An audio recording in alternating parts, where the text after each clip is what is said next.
স্বাগতম সুপ্রিয় শিক্ষার্থীবৃন্দ, তোমরা যারা 2026 সালের পরীক্ষার্থী তাদের জন্য খুবই গুরুত্বপূর্ণ একটা প্রশ্ন নিয়ে আসছি।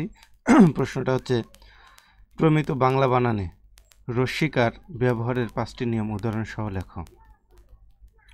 প্রমিত বাংলা বানানে রস্যিকার ব্যবহারের 5টি নিয়ম হলো একেবারে সহজ, একটু টেকনিক অবলম্বন করলে কিন্তু তুমি পারবে। কিছু তৎসম শব্দে রস্যিকার বসে, যেমন নারী, পল্লী আর হচ্ছে যুবতী, একটু মনে রাখতে হবে।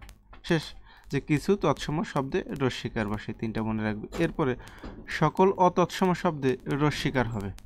সকল অতৎসম শব্দে কি হবে? রস্যিকার হবে। মামি, মালি, মাসি। শেষ 2টা, একটু টেকনিক অবলম্বন করলে পারবে। পদাশ্রিত নির্দেশক শব্দে রস্যিকার হবে, যেমন ছেলেটি, বইটি, লোকটি।